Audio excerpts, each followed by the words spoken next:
Welcome to the Release of Pressure podcast. My name is Antoine Johnson. As always, I'm your host and ready to get into the conversation for today. As always, usually I like to start us off with a quote and a scripture for the day. And so the scripture that I'm giving to you is coming out of Proverbs chapter 27, Proverbs chapter 17, verse 9. It says, "Whoever covers an offense seeks love, but he who repeats a matter separates close friends." He who repeats a matter separates a close friends. And then the quote I have for you is actually from Jackie Perry. I was listening to one of their podcasts the other day, and basically she said that maturity is a choice. Maturity is a choice. I think there's something to be said about maturity and one's ability to overlook an offense. In fact, there's another verse that I love that says, "It is to your glory to overlook an offense," and that's not always easy. That's not always easy. In fact, the other day I was in Target, and this lady I'm in the aisle trying to get some deodorant. I got all three of my kids in one cart. And the lady is like, she takes her hand and does one of these to me, like to get out of the way. And I shouldn't say excuse me and none of that. And like inside, I'm kind of like boiling because I want to like say something, like, don't talk to me like that. But really, like the Holy Spirit is talking to me like it is to your glory to overlook an offense. And so I think that even our decisions, our choices, right? Maturity is a choice. If I would have went off or said something that was out of pocket, then like now my kids are seeing that, right? Like it's a reflection on my behavior. That it's no longer about what she did, it's how I responded. And so I think that this whole idea that maturity is a choice is huge. It's huge. But without further ado, I want to get into this conversation with our guest, I guess like a guest slash host for today, my man Johnny. Johnny, I usually like to let folks introduce themselves, so I'm gonna let you go ahead and do that. Absolutely. Well, my name is Johnny, as he just stated, and originally from New York City, came up to Buffalo for school, was originally going to pursue law, got into business, entrepreneurship, and sales, and just realized that through that path of choosing my career, choosing my faith was really important to me too. I grew up as a Christian from early age, but really adopted God and my faith as I got into my adulthood, just through the different lives and trial things that I got into. So now I'm in sales during the day, have a beautiful 1.5 year old. He's a great kid, and then a beautiful wife as well. So that's my background. That's my story. Well, that ain't really your story, but so take us back real quick. Sure. I met you at Yep.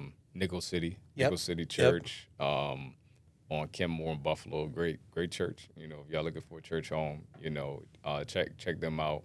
But my wife and I, we were going to Edison Street for a while. Felt led to go elsewhere for a very short season. It was actually just for a year, but that's where we met you and some Yep. other Yep. folks. And so, talk a little bit about, like, you're not originally from Buffalo, No. right? So talk a little bit about that, and then how you came to Nickel City. Sure. So again, came up here for school, Buffalo State. Political science was the major I chose because I was always interested in communities and governing bodies. But while I was in college, I started an Amway business. And in that business, it taught me a lot about people, a lot about life, and mostly it taught me a lot about myself. That was a huge journey for me because when you're learning to run a business, meaning manage your emotions. So being a business, especially when you're a solo entrepreneur, it's just managing your emotions. That's the hugest part of that. And along that journey, I had jobs in sales, which was honing my ability because I was running my own business. Those skill sets translated well in the corporate world. So that kind of transitioned my like work world. But as far as church goes, in college, I was hopping from different churches. I've went to churches across the border, Fort Erie. I've went to churches up in Clarence, Chapel. I went to many different churches all over. So when I got to NCC, where you and I met, I was there probably at least 5 years now, serving in the church in hospitality, and just really trying to make my influence in my community better. Yeah. I've always had a people oriented personality where I love communing, and they put me in positions to help lead and be a part of their financial task force because I had that business acumen. So yeah, that was kind of like where we Right, but I yeah. actually knew you before that Yeah, because you did, I, 'cause, I yeah. met you through Amway. For sure. because I got into Amway when I was, I think, like in college or something like that. But anyways, so take us back just briefly. Yep. What was life like growing up in New York City? Oh man.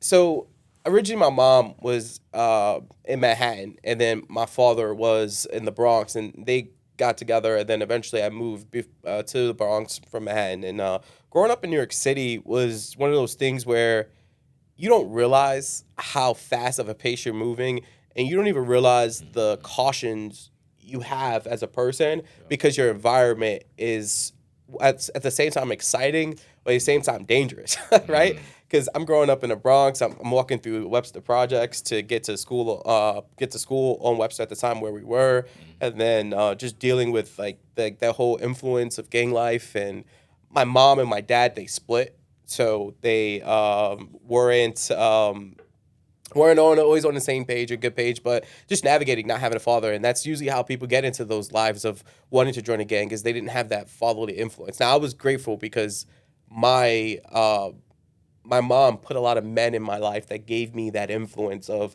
this is what a man should be like. My grandfather, who passed away a couple years ago, he was a former U.S. military vet, and he really gave me that guidance of what a man should be and Christian should be. He was just a great man. He was married up until the day he passed away, and that was a big influence on me. So yeah. Wow. Yeah, we talked. Well, you shared a little bit about your past, and a group that you and I facilitated recently. Actually, a series, 6-week series, that we did at a local high school here in Buffalo, from fatherhood, young guys, and just men of color. But I remember you shared this very specific situation when you met your father. Was that for the first time? Well, Right? no, well, it wasn't the first time. Okay. It was just the communication between him and I was stunted because my mom and him were separated. So there was only certain times I got to visit or see him, Yeah, and yeah. it was very infrequent at that time. Yeah. Yeah, yeah. Got you. Yeah. Got you. That's one of the things that it always go back to, like the fatherhood kind of like story, if you will. Just being in a space, like Yeah. being in a space of working with men, and not working with men, but just kind of like in the field. And so, I often share a story about my relationship with my father, different things like that. But when you shared that, and you started to get a little emotional, that I think that really touched a lot of guys in the room, Oh yeah. because one, it's not common for men to be transparent and open like Very that. true. Two, I think it helped us to see your humanity. Not to say that you weren't open before, but I think that when you're a facilitator or you're leading almost anything, people can look at you in a certain way. Yeah. Like, oh, like this person got it all together, or this person is whatever. Like they ain't never necessarily had to go through a lot, whatever. However people see you. But I think when you start to talk about your struggles or your pains, and then it really opens the door for people to be able to not only learn from you, Yeah. but better relate and connect with you. So. Absolutely. So that experience you're talking about specifically, I'll share with your audience what you're referencing, because it was impactful for me, obviously, in that moment. So we were in the group setting, and we were talking about this relationship with our father, and that usually develops our manhood because we need that guidance, right? We need that structure to tell us, okay, this is what a man looks like. And at the time, I was probably like maybe 13, 14, and I was with my godfather, who was my father's sister's husband, and he became my godfather at my christening. And we were driving on a road up in the Bronx, and he crossed by us, and I was like, that's your dad. And he was like, do you want to talk to him? As we were passing each other in a car, and I said, yeah, I want to talk to him. And he honked the horn, and then he let me out of his car, and then I got into my father's car, and him and I then started to have a conversation. I picks up where Jalen was talking about it, and I had just had this moment of just like yelling at him, but not in the fact of disrespectfully yelling at him, but it was like, man, you weren't there. Like, I needed you for this. Like, this is going on. This is confusing. So I was just like getting very emotional, and he was crying, and I was crying as I was telling him this. And in that moment, it was just more like, hey, Dad, like, I was just screaming, I needed you. I need you. I need you to be here. I don't know how to navigate this space. I need you to be here. That wasn't the words I said, but that was essentially the emotion I was feeling. It's like, I need you to be here.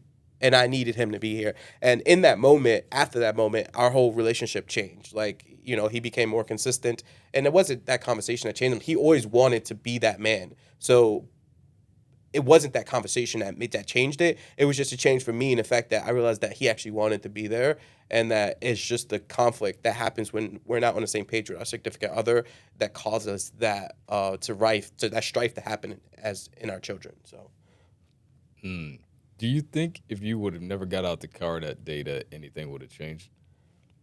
honestly, I don't know. I don't know. I know that God has a will and his will be done. And it was God's will that came. I don't know. I can't say. Yeah, no, Yeah. I'm just curious. Just curious. I mean, I think that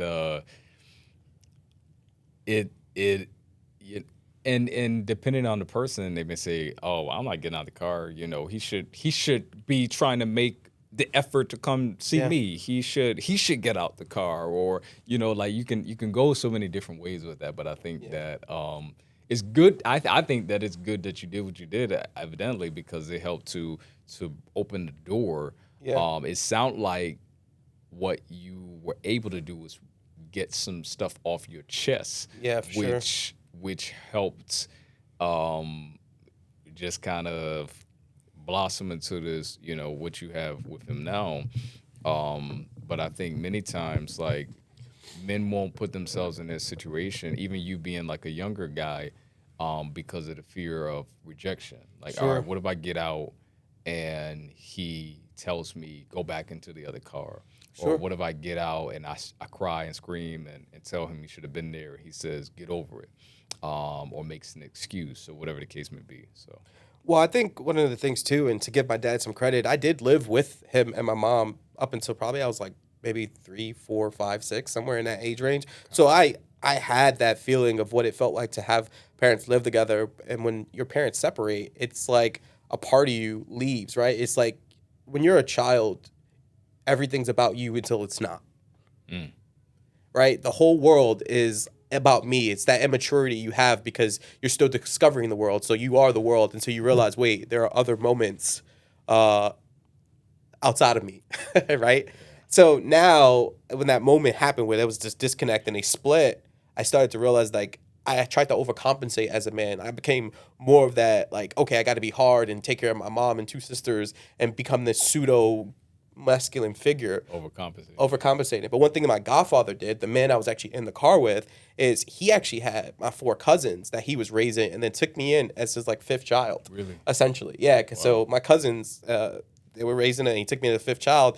And in some ways, he mentored me more than his own kids. And to this day, I appreciate him. He passed away as well a little while back. But I've had men in my life that have been that example for me. And in that moment, I wasn't necessarily looking for him to be that example for me. I was just screaming, I want a relationship with you as my biological father. And there is a good ending to this story because me and my dad are tight today, but those moments develop you into becoming who you are as a man. yeah, yeah. They say there's this invisible bond or connection, or at least that's what we talk about, like in the fatherhood kind of world and stuff, where it's like it's nothing like the relationship that a child, be it a son or a daughter, has with their father. Yeah. Right. Like you can have a mentor, you can have a coach, you can have a spiritual father or pastor, but then it's nothing like the relationship that a young person desires from their biological father. And I believe that. Like Yeah. I did not have the luxury of having a dynamic relationship with my father, although I still don't to this day. What I say I desire it, yes, I would be lying to myself if I said I don't. But I don't. But I'm not resentful because of it. Yeah. I'm not Yeah. like, oh, you know, you just need to whatever. I'm like I understand all of the pieces. But my point was that just to what you spoke to, right? Like despite the mentor, despite the uncles, despite your father, like you have Yeah. with your father. So I think that's super cool. So that ain't even what we were supposed to be talking about today. That wasn't about. So So you and I have a friendship outside of like this whole professional type of facilitator stuff. Yeah, And, absolutely. and so, we were recently talking about at one of our kind of men's groups how what we do, right? Like how our weeks was going, all stuff. And I shared with you guys that I was out of town for work last week talking to this pregnancy group of people, right? And they started to get into talking about the topic of abortion. Okay. And I was one of many presenters there who were going to present on whatever. I was going to talk about fatherhood, Mm-hmm. right? And but I learned a lot. Like I didn't expect to learn as much as I did. Because to be honest, I usually don't. Like I usually go, hear whatever people are saying, and then I do what I gotta do and leave. Yep. Right. But I heard a lot of things that really resonated with me. In fact, I wanted to bring some of the things that I was hearing to the table today because I think they're important topics, and both you and I are men of God. We believe in the Lord. We follow Christ. You're right. Like that's a large core part of why we are probably so close. And I'm having problems finding my notes right now. But anyways, as they started talking about this topic of abortion, I have only a certain level of understanding, Mm. right? Like even today, as I was driving here, I saw people outside with like the signs and stuff like that. They stand in front of a clinic here on Main Street in Buffalo, to deter people from going into the clinic to ask or to have abortions done. And I don't know. I don't necessarily know how I feel about it. I have mixed feelings about that method of deterring people because of my own perspective, right? But that's neither here nor there. At this particular conference that they had in Florida, one of the things that they talked about, one of the stats that they shared that I thought was interesting, they said about 70% of the women who have abortions regret the fact that they Mm. had it afterwards. 70%. Wow, that's a big number. It is a big number. So, because if you think about the hundreds of thousands of women who have abortions every year, if 70% regret that they had it afterwards, then that means that there's something that's not aligned, right? Yep. In fact, the other stat that they shared was that most women say that like it's not even necessarily in alignment with their values, Mm. right? With their own values. Yeah. But some of the reasons that they were describing why women do it is because sometimes they don't feel supported, Mm-hmm. either by their partner or by their family, right? We know that some women are sexually abused or raped, all these different things. Sure. But still, in all, 70% would say that they regret having made the decision. One of the things that I did, even though I was talking about fatherhood, is I shared a story about my mother. So my Mm. mother shared a story with me some time ago about the fact that when she was 18, 17 going on 18, she was told by her mother when she told her that she was pregnant with me. I'm the only child, but she said when she told her mother told her to go get an abortion. In fact, she took her to the abortion clinic Oh wow. to go get the like she wanted to make sure that she got it because she told like I'm not gonna be helping you like Okay. I'm you young need to have the baby or whatever, and so she shared how when she got to the clinic, gets in the room and everything, the lady looks at her, and as she's kind of describing everything that's gonna happen and stuff like that, the lady looks at her and says, like, is somebody making you do this? Like, and my mother responded a couple times like, no, like, nobody's making me do this. And then the lady looks at her again and says, like, I'm not doing this. Like, I think somebody's forcing you. Why don't you go home and think about Oh it? wow. It was that moment, that situation is the reason why I'm here, right? By the grace of God, Wow. because and I guess they would say like typically they don't even ask that question. You go, it's kind of like you go get your car washed. You go to Del Sign, nobody asks you why you're there. You just get your Yeah. car washed. So like in those times it was similar. You go to clinic, you get the abortion. Nobody's Yeah. asking you why you're there. And so I shared some of that with them, because I think that it's important. Yeah. I think that's important. So one of my questions for you, I said a lot about this. Yep. One of my questions for you though is like as men of faith, I'm not gonna generalize this because I think is if from a Christian Christ centered perspective, our viewpoints are different. So I can't generalize it, but as a man of God, what do you think our stance should be when it comes to standing up or the light thereof around this type of issue? Well, it's a heavy question in the fact that I'm a man and I can't speak for what a woman should do with her body and her choices, right? God didn't give us dominion over other people. They gave us dominion over the land, the sea, the birds, the animals. And I think where we go off as Christians is we try to take authority into our power that we don't have, such as the authority over your body, your thoughts, the woman's body and her thoughts. So I would Yeah. start there is that we can only influence and encourage and reaffirm and show the love of God to the woman that's going through that circumstance and really educate her and show that there's other options that she has and what she can do. Similar to what the lady said, like, hey, give her time to think about it. Because if there were resources and other resources that they had, they would make different choices. And a lot of times, people that are making these choices are young. They're younger. There could be between as early as 11 or 12 because of them being raped. I'll give you a story about the circumstances you were saying. So one of my really good friends, I consider him a brother. He was telling me a story. Actually, he was talking about his dad. His dad actually posted this on Facebook. And his dad is like a father to me. And he said there was a girl that got raped. She got raped, and that rape was very hard for her, right? And she was just debating whether or not she should get rid of it. She was waiting whether or not she should, what she should do. Everybody was telling her it's not her fault, it's not her circumstance. That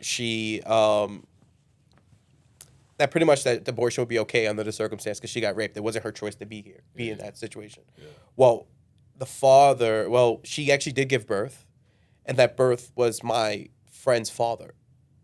And he then had 4 other kids, including my friend, another boy, a girl, and another boy.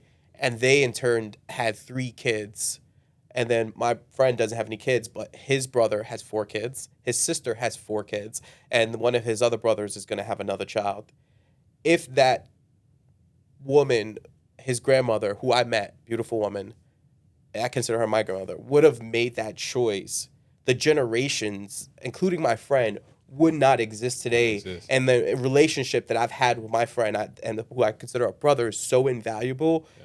My life would have not been the same had this man not been in the world to be my friend. Yeah, yeah. So I would say in that story is it's not so much telling a woman what to do, what not to do, but realizing that your choice that you're making will impact generations beyond what you know. Yeah. And it's not a guilt factor of like, yeah, so you should keep it or whatever. No. Make the choice in which you feel is best for your life. But I am pro-life personally myself. I would say there are always more options, even to give the child up for an adoption after. But again, as a male, I don't have the right to tell you what to do.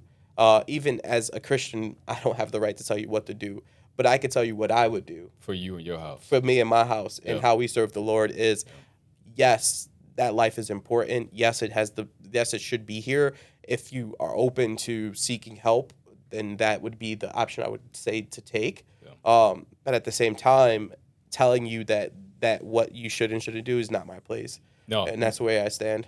I think in a general sense, I mean, I'm not, like I said, I've never really thought too much about this topic, to be quite honest with you. I think I would admit to say that I've been very passive when I think about topics or people talk about topics like this. In fact, there's a pill called Yeah. Prestone, something like that.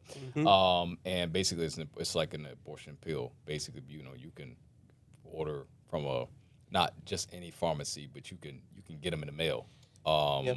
They actually had something in the Supreme Court about it recently about whether or not folks are going to still be able to have access to it the way they have historically and all those things. But anyways, one of the stats that I was kind of taken aback by was the fact that about around 14% of married women, get abortions every year.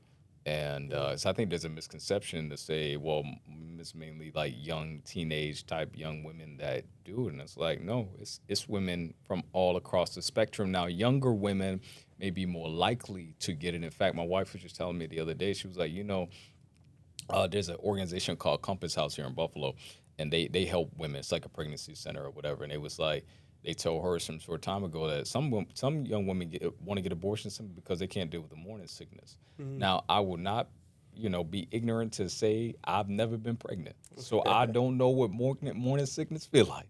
Sure. But it don't sound fun, right? Yeah. I got 3 kids. I've seen her in different situations, and it don't sound fun. In fact, it ain't just the morning; it could be all day long. But she was like, just because of like the inconvenience of it, to just get Sure. get an abortion. But I was kind of taking it back around the 14% of married women, because it's like not just because you're married means that you have a supportive partner. So that's why I wanted to get into that I asked you the question, because I think that sometimes as men, especially men of faith, like we have to reject passivity. Sure. I don't think that I can. Like I'm not like a huge I'm not like a pro-life activist or whatever like that. But I don't think that I have the luxury to just sit back on the sidelines and be silent when people ask me about my thoughts pertaining to this. And it's not just like my thoughts; it's I need to give biblical responses. Like my response needs to be centered around the Word of God, Sure. right? Not just what I think, because who cares what I think? But if you ask me a question in relation to it, my response, and not being passive, needs to be everything about what the Word says pertaining to Yeah. a subject matter like this. And that's kind of like my stance. But it's tough, man. And I think that you think about children and all those things. People think, people talk about the economy, the cost, Sure. the apart from the cost, just like the weight and responsibility of raising a child, it's a lot, right? But I wouldn't. the The thought of abortion never crossed my mind with any of my kids, because I just felt like I like, and I had this thing. I had to repent some time ago, because before I had kids and I was a little younger, I would say I'm not a kid person. Like, I'm not the kind of person like be around a bunch of little kids, stuff like that. Like, that's just not my thing. Sure. But I realized that I spoke that into existence when I had kids, because I have a hard time sometimes with my kids, because I've said in the past I'm not a kid person. Sure. And so now my patience, like God tests my patience every day with my kids, because they're little kids and they run around, they like to do them, and I'm wanting like to be in my own little world, and it don't work like that. You know what I'm saying? Yep. So I'm gonna get off that's my own personal stuff, but but it's just I said all that to say there's so many reasons why one might be like, yo, you pregnant? Let's just go get an abortion, because I don't feel like doing this right now. Well, it's really interesting about when you say like married women getting abortions, right? I think in this digital podcast world, it's funny, we're on a podcast talking about it right now. A lot of times people are looking for answers and they come to a video or a podcast to help give them answers, right? To maybe they don't have that personal relationship with someone that goes to church, or maybe they don't have that personal relationship with a friend to talk about something like this. And a lot of times what's happening in the marital covenant seems to be, sacred, right? They don't really want to talk about it or things like that. But I feel like I would encourage people to reach out, or at least have someone, like I have a Brothers in Victory group that I lead, where we help men with overcoming sexual temptation and pornography. And a lot of times men keep that very close to the chest, right? Because it's something that they're ashamed of. They don't want to talk about, but it's what's keeping them from truly like being free and helping God do what he needs to do in their lives, because they're living in shame and condemnation. And I feel like the same thing too was happening with just the opposite sex and women, is that there are things that they struggle with that they're doing alone, that a community would be beneficial for them to join with other women to help strengthen them. And I feel like in this digital age, we really need to rely more on our community of friends. And when I say community, I want to be very specific. I need joining a group of friends that have the same path and direction that you're going on in life, that's going to help you go in that same direction, and bonding together to form that, because that is where true life is lived, not through videos, not through any kind of social media. I feel like those bonds are going to help change our community and be direct. And while there is a place to learn online, it's never going to replace the real life. So going back to what you were saying about the whole married thing, I think those women just need to have a community around them to talk to them, to really talk through, what are you going through? Why do you feel like this is accurate? What can we do to help you out? And again, that life didn't have a choice, even though you had a choice. Yeah. And because that life didn't have a choice, you're making a choice for them.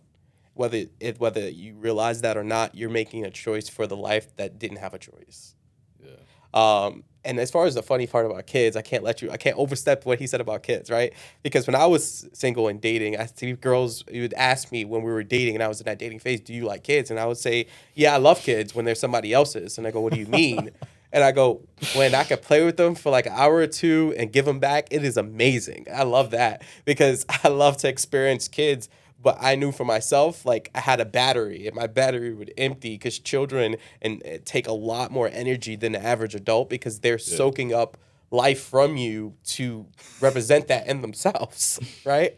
So I would always say that phrase, right? And now that I have my own child, I had a child, like I said at the beginning of the podcast, I love giving into my child, because now I realize that I don't want to give him back. This is the responsibility God gave me, and I take that responsibility as a man seriously, because I understood the relationship with my father and now my child, and he's just growing into this beautiful human, and my wife's a great wife and representing what a woman should be for him. Yeah. And I really enjoy this phase of life. Yeah.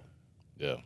No, they say these are the fun years. We both have small kids, and it's like, my daughter's six now, which I can't believe, and it's they say the days are long, but the years are few. And that's so true. Like, it's just some days I'm like, I can't wait to get these kids to bed, but then I look up and I'm like, oh, like, man, he almost 4, she's 6. My 1-year-old's like, it's all this stuff. So, man, listen, this has been good. We actually, we got another brother coming soon, and so we're gonna get into that part next. So we'll see y'all on the other side of our next conversation.